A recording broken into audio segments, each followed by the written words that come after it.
উনি সফরে বেরিয়েছেন হাদিস কালেকশনের জন্য। প্রচন্ড শীতের রাত, উনি মাগরিবের নামাজ এশারের নামাজ পড়ে একটা মসজিদে শুয়ে পড়লেন, আর শুয়ে শুয়ে হাদিস পড়তেছেন। কি পড়তেছেন? কথা বলেন।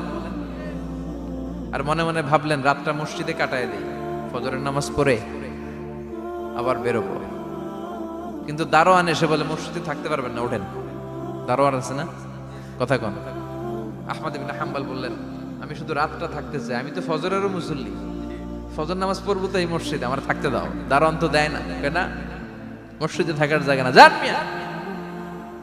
উনি যে আহমদ ইবনে হাম্বল এটা চিনে নাই, থাকতে দেয়। কি করবে এখন? উনি কাঁথা গুছিয়ে হাদিসের কিতাব নিয়ে কাঁধের মধ্যে ব্যাগ নিয়ে মসজিদ থেকে বেরোয় গেলেন। কি আর করবেন, প্রচন্ড শীত, আর কাঁপতেছেন, বুড়ো মানুষ। পথিমধ্যে দেখলেন বাজার, বাজার একজন খাব্বাজ, শাবুন খাব্বাজ, যুবক রুটি বিক্রেতা। সে রুটি বিক্রি করে, চুলার মধ্যে রুটি সেকে। সে যে সালাম দিল আসসালামু আলাইকুম, যুবক বলে ওয়ালাইকুম আসসালাম। আহমদ ইবনে হাম্বল বলে যুবক আমার যাওয়ার জায়গা নেই, সফরে বেরিয়েছি, খুব শীতে কষ্ট পাচ্ছি, রাতে যদি তোমার এই চুলা থেকে একটু আগুন পোহাই কোনো সমস্যা? যুবক বলে না না সমস্যা না, আহলান ওয়া সাহলান, বসে আমদের আসেন আসেন, আপনি আগুন পোহাইলে আমার সমস্যা কি? সুবহানাল্লাহ পড়েন। আল্লাহ শুকরিয়া করে উনি বসলেন আর আগুন পোহাচ্ছেন। আর খেয়াল করলেন যুবক রুটি বানায় আর পরে আস্তাগফিরুল্লাহ, রুটির দলা বানায় পরে আস্তাগফিরুল্লাহ, খামির বানায় আর পরে আস্তাগফিরুল্লাহ, রুটি নিয়ে উনুনের ভিতরে চুলার ভিতরে সেকা দেয় আর পরে আস্তাগফিরুল্লাহ, দোকানদারের কাছে কেউ আসলেই সে রুটি দেয় আর পরে আস্তাগফিরুল্লাহ, ক্রেতার কাছ থেকে টাকা নিয়ে ক্যাশ বক্সে রাখে আর কি পড়ে, আবার রুটি বানানো শুরু করে আর কি পড়ে, খালি এইটাই পড়তেছে। ইমাম আহমদ ইবনে হাম্বল তো আবার কিরে, এটা আবার কেমন যুবক, খালি আস্তাগফিরুল্লাহ। উনি প্রশ্ন করলেন যুবক ঘটনা কি? আসার পর থেকেই তোমার দেখতেছি তুমি রুটি বানাও, রুটি বিক্রি করো আর পড়ো আস্তাগফিরুল্লাহ, মালাকা ইয়া শাবাব। যুবক বলে আস্তাগফিরুল্লাহ আমার সবচেয়ে বেশি পছন্দের আমল, আমি সব সময় আঠার মতো ইস্তেগফারের সাথে লেগে থাকি আর সব সময় পড়তে থাকি আস্তাগফিরুল্লাহ, আর এর বদৌলতে আল্লাহ আমারে মুস্তাজাবুদ দাওয়া বানিয়ে দিয়েছে। আহমদ ইবনে হাম্বল তো অবাক, আনতা মুস্তাজাবুদ দাওয়া, তুমি মুস্তাজাবুদ দাওয়া রুটিওয়ালা? আমি এত বছর হাদিস পড়াই, আমিও তো মুস্তাজাবুদ দাওয়া না, আর তুমি রুটি বেচো বাজারে, তুমি মুস্তাজাবুদ দাওয়া, তুমি দোয়া করলে সব কবুল হয়ে যায়? যুবক বলে না আনা মুস্তাজাবুদ দাওয়া, আমি আমার জীবনে যত দোয়া করেছি কবুল করে নিয়েছে কে? সব দোয়া কবুল করে নিয়েছে আল্লাহ, একটা দোয়া ছাড়া। কয়টা? আহমদ ইবনে হাম্বলের কৌতূহল, কিউরিয়াসিটি আরো বেড়ে গেল। কি? সব দোয়া কবুল হয়েছে, একটা দোয়া ছাড়া। মাযালিকা দোয়া ইয়া শাব, কি সেই দোয়া? যুবক এবার বলতে শুরু করলো আমার জীবনে যে দোয়াটা আল্লাহ কবুল করে নাই সেটা হচ্ছে আমি আল্লাহর কাছে অনেক চেয়েছি, অনেক দোয়া করেছি যে আল্লাহ শুনেছি এই জামানার সবচেয়ে বড় মুহাদ্দিস, তার নাম নাকি ইমাম আহমদ ইবনে হাম্বল। আল্লাহ তোমার কাছে আমার চাওয়া আমি যেন এই ইমাম আহমদ ইবনে হাম্বলের দেখে মরতে পারি, আমি যেন ইমাম আহমদ ইবনে হাম্বলের হাতে হাত রেখে মুসাফা করতে পারি আর তার কপালে একটা চুমু এঁকে দিতে পারি। আহমদ ইবনে হাম্বল আবেগপ্রবণ হয়ে গেলেন, চোখের পানি ছেড়ে দিলেন, বললেন যুবক তোমার এই দোয়াটাও কবুল হয়ে গিয়েছে। আহমদ ইবনে হাম্বলের দেখা সাক্ষাৎ পাওয়ার জন্য আহমদ ইবনে হাম্বলের বাড়িতে তোমার যাওয়ার দরকার নাই, আহমদ ইবনে হাম্বল তোমার দরবারে ছুটে এসেছে। আনা আহমদ ইবনে হাম্বল মুহাদ্দিসুদ দাহর, আমি নিজেই আহমদ ইবনে হাম্বল। যুবক চোখের পানি ছেড়ে দেয়, আহমদ ইবনে হাম্বল চোখের পানি ছেড়ে দেয়। যুবক চিৎকার মেরে ইমাম আহমদ ইবনে হাম্বলকে জড়িয়ে ধরে, হাতে হাত রেখে মুসাফা করে, কপালের মধ্যে চুমু খায় আর আল্লাহর শুকরিয়া করে বলে ও ইমাম আসলে এই দোয়াটাও আল্লাহ আজকে কবুল করে নিল। বিশ্বাস হয় সবসময় ইস্তেগফার করলে আপনার দোয়াগুলোর এইভাবে কবুল করে নিবে কে? এই পাঁচটা জিনিস পাবেন সবসময় যদি ইস্তেগফারের সাথে লেগে থাকেন। রাজি আছেন তো? এজন্য বিশ্বনবী সব সময় নামাজে সালাম ফিরানোর পরে পড়তেন আস্তাগফিরুল্লাহ। কি পড়তেন? 3 বার পড়তেন আস্তাগফিরুল্লাহ, আস্তাগফিরুল্লাহ, আস্তাগফিরুল্লাহ। পড়তে রাজি আছেন? ইস্তেগফারের অনেকগুলো আলফাজ আছে, সবচেয়ে ছোট ইস্তেগফার হচ্ছে এটা আস্তাগফিরুল্লাহ, আস্তাগফিরুল্লাহ। আরো আছে আস্তাগফিরুল্লাহ আল্লাযী লা ইলাহা ইল্লা হুয়াল হাইয়ুল কাইয়্যুম আতুবু ইলাইহি, বিশ্বনবী বলেন এই ইস্তেগফারটা যদি কেউ পড়ে, আত-তাওয়াল্লি মিন ইয়াউমিজ যাহাফ, যুদ্ধের ময়দান থেকে পালিয়ে আসা কবিরা গুনাহ। কি গুনাহ? কাফেরদের সাথে যুদ্ধ, আমি তাগড়া যুবক, তলোয়ার নিয়ে নেমেছি, আমার দেহের এক ফোঁটা রক্ত থাকা পর্যন্ত আমি যুদ্ধ চালিয়ে যাব, আমি ফিরে আসতে পারবো না, আইনটা কার? ফিরে আসলে কবিরা গুনাহ। বিশ্বনবী বলেন যুদ্ধের ময়দান থেকে ফিরে এসেছে এরকম কবিরা গুনাহ অবলম্বনকারীও যদি আস্তাগফিরুল্লাহ আল্লাযী লা ইলাহা ইল্লা হুয়াল হাইয়ুল কাইয়্যুম ওয়া আতুবু ইলাইহি পড়ে, ওই কবিরা গুনাহকারীকেও ক্ষমা করে দিবে কে? পড়তে রাজি আছেন তো? আবার সাইয়েদনা আবু বকর বললেন, ইয়া রাসূলুল্লাহ আল্লিমনি দুআআন আদউ বিহি ফি সালাতি, এমন দোয়া আপনি আমারে শিক্ষা দেন যে এই দোয়াটা আমি নামাজে পড়তে পারি। বিশ্বনবী বললেন, পড়ো আল্লাহুম্মা ইন্নী যালামতু নাফসি যুলমান কাসীরান ওয়া লা ইয়াগফিরুয যুনুবা ইল্লা আনতা ফাগফিরলি মাগফিরাতাম মিন ইনদিক ইন্নাকা আনতাল গফুরুর রহিম। সুবহানাল্লাহ পড়েন, এটাও ইস্তেগফার। আমরা এটার বলে দোয়া মাসুরা, সালাম ফেরানোর আগে পড়ি না? যেখানেই ক্ষমা চাওয়ার কথা আছে ওইটারই কি বলে? ইস্তেগফার। আল্লাহুম্মা ইন্নী যালামতু নাফসি, আল্লাহ জুলুম করেছি, যুলমান কাসীরা, অনেক জুলুম, ওয়ালা ইয়াগফিরুয যুনুবা ইল্লা আনতা, তুমি ছাড়া এই গুনাহ ক্ষমা করার তো কেউ নাই, ফাগফিরলি মাগফিরাতাম মিন ইনদিক, তোমার দয়ায় আমারে ক্ষমা করে দাও, ইন্নাকা আনতাল গফুরুর রহিম, তুমি হলা ক্ষমাশীল। ঠিক কি না?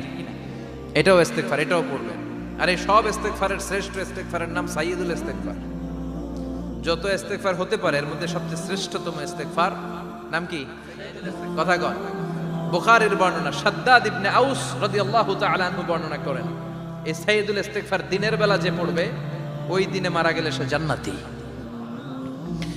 এই সাইয়্যিদুল ইস্তেগফার রাতের বেলা যে পড়বে ওই রাতে যদি ইন্তেকাল হয় ওই লোকটা জান্নাতি। মুখস্থ আছে না? কার কার মুখস্থ হাত তুলেন। মাশাআল্লাহ, তাবারাকাল্লাহ, মাশাআল্লাহ, মাশাআল্লাহ। আর যাদের নাই তাদের হোমওয়ার্ক, তাদের আল্লাহুম্মা আনতা রাব্বি লা ইলাহা ইল্লা আনতা খালাকতানি ওয়া আনা আবদুক ওয়া আনা আলা আহদিকা ওয়া ওয়া'দিকা মাস্তাতা'তু আউযু বিকা মিন শাররি মা সানা'তু আবু'ু লাকা বিনি'মাতিকা আলাইয়া ওয়া আবু'ু লাকা বিযামবি ফাগফিরলি ফাইন্নাহু লা ইয়াগফিরুয যুনুবা ইল্লা আনতা। সুবহানাল্লাহ পড়েন। আজকে রাতে পড়ছেন, মারা গেলে জান্নাতি। চিল্লায় পড়েন আল্লাহু আকবার।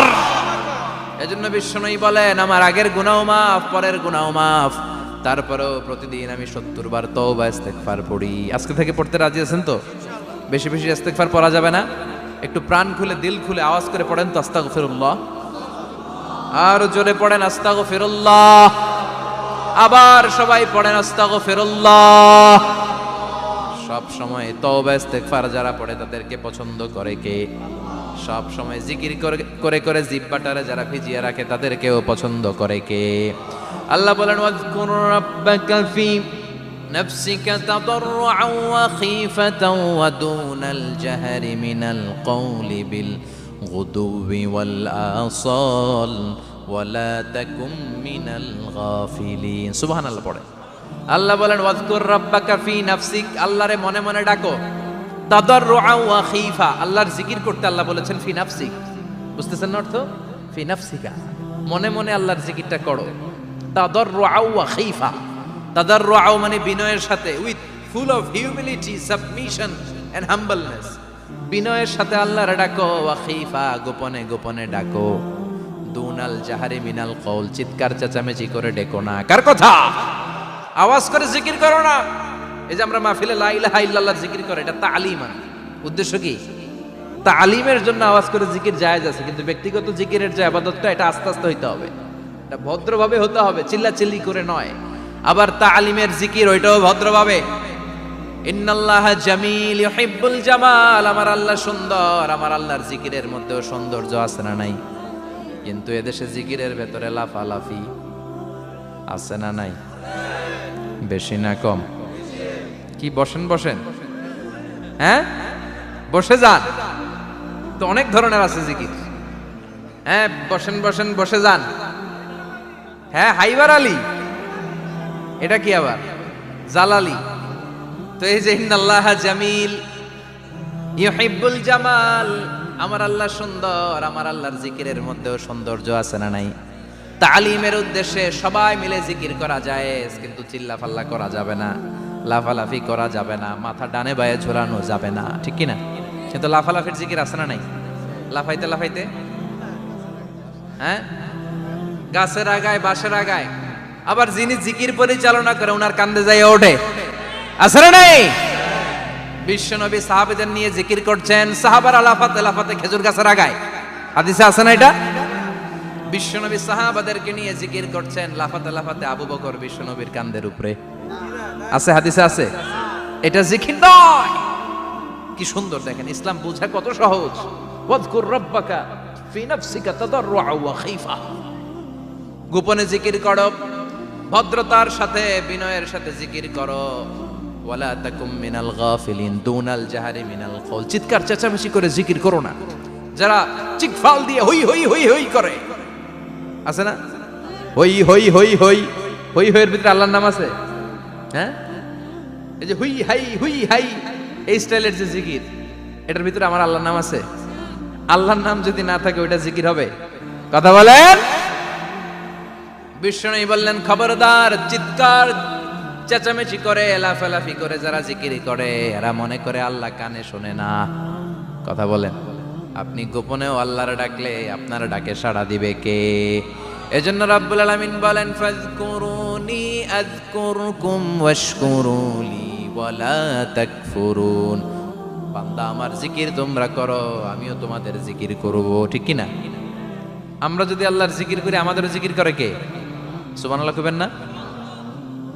আমরা আল্লাহর জিকির করে, আল্লাহ নাকি আমাদের জিকির করে, যেন তেন কথা এটা। আবার হাদিসে কুদসিতে আল্লাহ বলেন, ফাইন যাকারানি ফি নাফসি যাকারতুহু ফি নাফসি। আমার বান্দা যদি একা একা আমার জিকির করে, আমি আমার বান্দার একা একা স্মরণ করি। ওয়া ইন যাকারানি ফি মালাইন যাকারতুহু ফি মালাইন খায়রিম মিনহু। এরকম মহা সম্মেলন করে যদি কেউ আমি আল্লাহর জিকির করে, আমি এর চেয়েও বড় মহা সম্মেলন ফেরেশতাদেরকে নিয়ে করে আমার বান্দারে স্মরণ করি। ওয়া ইন তাকাররাবা ইলাইয়া শিবরান তাকাররাবতু ইলাইহি যিরাআন। আমার বান্দা যদি আমার দিকে এক বিঘত আসতে চায়, আমি আমার বান্দার দিকে এক হাত এগিয়ে যাই।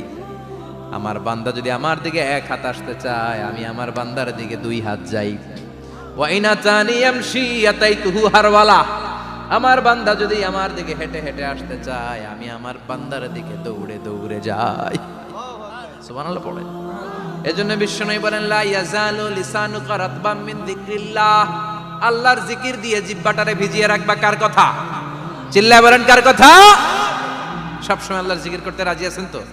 সবচেয়ে শ্রেষ্ঠ জিকির বিশ্বনবী বললেন, আফদালু যিকরি লা ইলাহা লা ইলাহা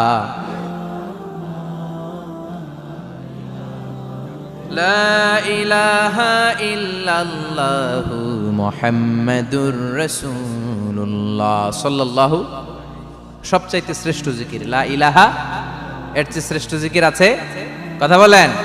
বিশ্বনবী বললেন, মান ক্বালা লা ইলাহা ইল্লাল্লাহ সিদকান মিন কলবিহি। একনিষ্ঠতার সাথে অন্তর থেকে কেউ যদি জীবনে একবার বলে লা ইলাহা ইল্লাল্লাহ, দাখালাল জান্নাহ। তার যদি পাপ থাকে, অন্যায় থাকে, ওই পাপ আর অন্যায়ের শাস্তিগুলার পরে কোনো না কোনো দিন আমার ওই বান্দা জান্নাতে ঢুকবে। একবার যদি খালিসান মিন কলবিহি সে পড়ে লা ইলাহা ইল্লাল্লাহ, তার জন্য জান্নাতকে অবধারিত করে দিয়েছে কে? আবার এটার নাম আল্লাহ দিয়েছে কালিমায়ে। কথা বলেন। দরাবাল্লাহু মাসালান কালিমাতান তাইয়িবাতান কাশাজারাতিন তাইয়িবাতিন আসলুহা সাবিতুন ওয়া ফারউহা ফিস সামা। সুবহানাল্লাহ। পবিত্র বাণী এটা কালিমায়ে তাইয়িবা। আবু সাঈদ আল খুদরি থেকে বর্ণিত, মুস্তাদরাকে হাকিম আর সহিহ ইবনে হিব্বানে এসেছে। বিশ্বনবী বলেন, মুসা আলাইহিস সালাম আল্লাহর একবার প্রশ্ন করলেন, ইয়া রাব আল্লিমনি দুআআন আদউ বিহি। আপনি আমার এমন একটা জিকির শিক্ষা দেন যেই জিকির দিয়ে আমি শুধু আপনার জিকির করব, কেউ এই জিকির করতে পারবে না। এই জিকির জানবো শুধু আমি, আর জানবেন। কথা কোন? প্রশ্ন করছে কে? হ্যাঁ, কাকে করেছে? আল্লাহ এমন একটা জিকির শিখান যেই জিকির কেউ জানে না, আমি জানবো, আর ওই জিকির দিয়ে প্রাণ ভরে আপনারে ডাকবো। আল্লাহ বললেন, মুসা পড়ো লা ইলাহা লা ইলাহা ইল্লাল্লাহু মুহাম্মাদুর রাসূলুল্লাহ। মুসা আলাইহিস সালাম বললেন, আল্লাহ চাইলাম কি, কইলেন কি? লা ইলাহা তো জাতীয় জিকির, এটা তো আন্তর্জাতিক জিকির, এটা জানে না এমন কেউ নাই। এমনকি হিন্দু ভাইরাও জানে। কথা কন। আল্লাহ আমি তো চাইছিলাম এক্সক্লুসিভ, আমার জন্য স্পেশাল, এর চেয়ে সুন্দর আর কেউ জানবে না। এত সুন্দর একটা জিকির আপনি দিবেন, এটা আমি ডাকবো আপনারে আর আপনি শুনবেন। আল্লাহ বললেন, মুসা এর চেয়ে দামি আমার কাছে নাই। লাউ তাদউ লা ইলাহা ইল্লাল্লাহ ফি কাফা, লা ইলাহা রে যদি মুসা এক পাল্লায় রেখে দাও, ওয়াস সামাওয়াতু সাবউ ওয়াল আরদিন, সাত আকাশ সাত জমিন যদি আরেক পাল্লায় রেখে দাও, লা ইলাহা এক পাল্লায়, সাত আকাশ সাত জমিন আরেক পাল্লায় ওজন যদি দাও, লা রাজাহাত কাফাতু লা ইলাহা ইল্লাল্লাহ, মুসা দেখবা মুহূর্তের মধ্যে লা ইলাহা ইল্লাল্লাহর পাল্লা ভারী হয়ে গেছে। সাত আকাশ সাত জমিন এক পাল্লায়, শুধু লা ইলাহা ইল্লাল্লাহ আরেক পাল্লায়, মুহূর্তে লা ইলাহার পাল্লাটারে ভারী করে দিবে কে? এটা বিপ্লবী বাণী। আমরা এটার ভিক্ষার মধ্যে লাগাইছি। এখন ভিক্ষা করার সময় লা ইলাহা আছে না নাই? একটা টাকা দিয়া যান, আমি গরিব ইনসান আর সমান, একটা টাকা দিয়া যান, আমি গরিব ইনসান, আছে না নাই? জুমার নামাজের সময় ভিক্ষা করে, একটা টাকা দিয়া যান, আর লা ইলাহার জিকির লগে, আছে না নাই? এটা আমরা ভিক্ষার জিকির বানাইছি। এটা তো বিপ্লবী বাণী। এই বাণীর পক্ষে যারা, তারা ন্যায় আর সত্যের পক্ষে চিল্লায় বলেন ঠিক কিনা? এই বাণীতে যারা বিশ্বাস করে, তারা এক আল্লাহর সামনে মাথা নত করে দেয়। গোটা পৃথিবীর কোন শক্তির সামনে ওই মাথা নত হয় না, ঠিক কিনা? এই লা ইলাহা যারা আমরা মানি, আল্লাহ ছাড়া কারো সামনে মাথা নত করব? কোন শক্তি আমাদের মাথা নত করাতে পারে? এই কালেমার আন্দোলন যারা করে, তারা আল্লাহ ছাড়া পৃথিবীর কাউরে ভয় পায় না। আর তারা চায় কালেমার পতাকা পৃথিবীর মধ্যে যেন পথ করে উড়ে, ঠিক কিনা? বাংলার জমিনে কালেমার পতাকা উড়ুক, আমরা চাই কি চাই না? কোন একদিন এ দেশের আকাশে কালিমার পতাকা উড়বে, সেদিন সবাই খোদাই বিধান পে দুঃখ বেদনা ভুলবে।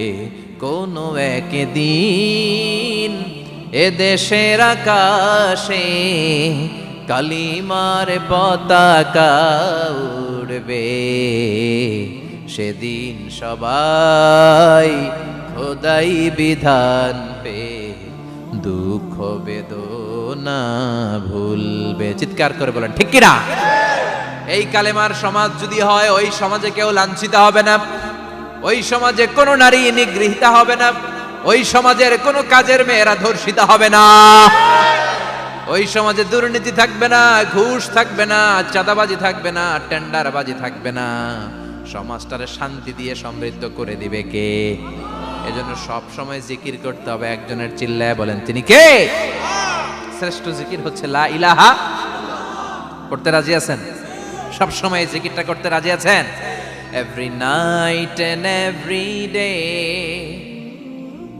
every night and every day, never forget to say la ilaha illallah, never forget to say la ilaha illallah. পড়েন, every night and every day, every night and every day, never forget to say la ilaha illallah, never forget to say la ilaha illallah, never forget to say la ilaha illallah.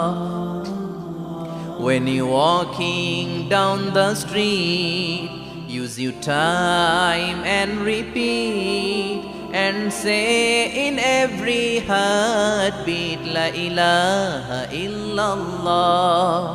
When you're walking down the street, Use your time and repeat and say in every heartbeat La ilaha illallah. Every night and every day, every night and every day, never forget to say La ilaha illallah. চিল্লায় বলেন ঠিক কিনা?